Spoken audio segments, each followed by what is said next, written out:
We provide you the platform to turn your dreams into reality. Give wings to your aspirations with KR Mangalam University. बीते दिन एक दिवसीय बिहार दौरे पर कांग्रेस नेता राहुल गांधी बिहार आए थे। ऐसे में छात्रों से संवाद करने के लिए दरभंगा पहुंचे, लेकिन उन्हें अनुमति नहीं मिली। बाद में राहुल गांधी ने पटना एयरपोर्ट पर कहा कि हम 3 मांगों को लेकर बिहार आए थे कि पूरे देश में जातीय गणना हो, सरकारी एवं निजी क्षेत्रों में भी आरक्षण मिले। वहीं साफ कहा कि बीजेपी और एनडीए की सरकार उन्हें जानबूझकर छात्रों से नहीं मिलने दी। हमारे साथ बात करने के लिए बिहार के उप मुख्यमंत्री हैं विजय सिन्हा। सर, सवाल राहुल गांधी ने किया है कि आप लोग जानबूझ के मिलने नहीं दिए, वो आरक्षण की बात और छात्रों से मिलने आ रहे हैं। देखिए, ये लोग नौटंकीबाज लोग हैं। देश के नेता प्रतिपक्ष संवैधानिक पद पर बैठे हैं और ये आप चुनाव आया है तो मिलने के लिए जा रहे हैं। पटना में आके फिल्म देख रहे हैं। पूरे देश में 10 साल माता और पुत्र परोक्ष रूप से देश की बागडोर संभाले हुए थे। कोई उत्थान की नीति नहीं बनाए, कोई महापुरुषों के सम्मान के लिए कदम नहीं उठाए। विरासत को सम्मान करना तो इनको था नहीं। ये सिर्फ नौटंकी करने, चुनावी राजनीतिक में लाभ उठाने और भावकाल बनाने। और जब इन पर कोई बोलेगा तो संविधान के किताब निकाल के दिखाने लगेंगे, बाबा भीमराव अंबेडकर के फोटो लेकर के चलने लगेंगे।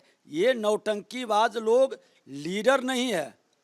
ये एक्टर बनने का प्रयास करते हैं, लेकिन एक्टर भी नहीं बन पाएंगे। जोकर के खेल में ये लोग फंस जाएंगे। सवाल ये भी है कि राहुल गांधी ने सेना के पराक्रम पर भी सवाल खड़ा किया और कहा कि एक सर्वदलीय बैठक जो है वो प्रधानमंत्री जी को बुलाना चाहिए और बताना चाहिए कि सेना ने किस तरीके से कार्य किया। देखिए, ये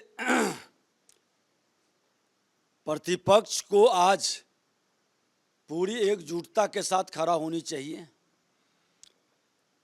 और कोई भी शंका सुबह आप सोशल मीडिया और प्रेस से जो ले रहे हैं, आप तो बैठक में बैठने वाले लोग हैं, फोन पर बात करने वाले लोग हैं, लेकिन इनको भ्रम का वातावरण बनाना है। राष्ट्र से इनको उतना कोई लगाव नहीं। परिवारवाद की जमींदारी को बढ़ाना इनकी सोच रहती है।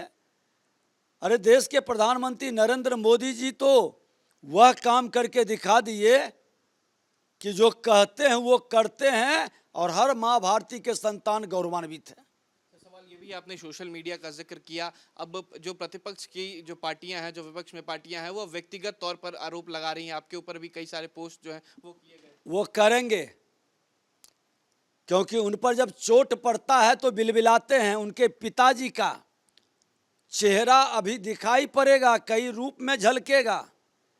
श्रीमान लालू प्रसाद यादव जी किस तरह से जोकड़े मजकिया लहजे में, फुहरपन में क्या क्या बोल जाते थे।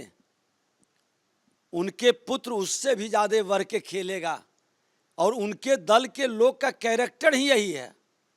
उनके दल के लोग से आप सभ्य समाज की कल्पना करेंगे, ये असंभव है। ये संवैधानिक पद पर बैठे लोग को अपमानित करना, संविधान के कानून की धज्जी उड़ाना, अराजकता फैलाना, समाज के अंदर कहीं न कहीं सामाजिक सौहार्द को बिगाड़ने का, उत्तेजना फैलाने का खेल खेलना। चुनाव तक कई रंग में ही दिखेंगे। और विजय सिन्हा से तो मिर्ची इसलिए लगती है कि विजय सिन्हा लाग लपेट नहीं, ठोक के बोलता है, सीने में बुलेट लगता है, इसलिए परेशान है।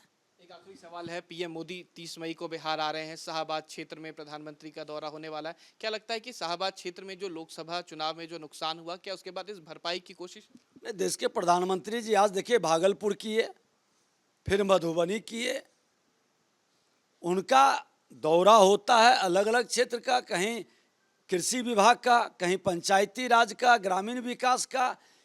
ये विकास के प्रति सजग है और इनके आने से एनडीए गठबंधन के लोग भी उत्साहित होते हैं, प्रेरित होते हैं। विभाग भी हमारा बेहतर काम की ओर अग्रसर होता है। बहुत शुक्रिया। साथ बिहार के उप मुख्यमंत्री विजय सिन्हा साफ कहा कि व्यक्तिगत तौर पर जो पार्टियां आरोप लगाती हैं उन्हें डर लगता है कि विजय सिन्हा सही बात बोलते हैं, इसलिए डर जाते हैं। वहीं दूसरी तरफ राहुल गांधी को कहा कि इनके पास कोई काम नहीं है, जानबूझकर बिहार आते हैं और बिना मतलब का कार्य जो है करते हैं, चाहे वो जनता के साथ फिल्म देखना हो या जानबूझकर छात्रों को बरगलाना हो। वीडियो जर्नलिस्ट सत्येंद्र कुमार के साथ Utkarsh, News Nation, Patna. News Nation अब व्हाट्सएप पर खबरों के ताजा अपडेट के लिए न्यूज नेशन के इस क्यूआर कोड को स्कैन करें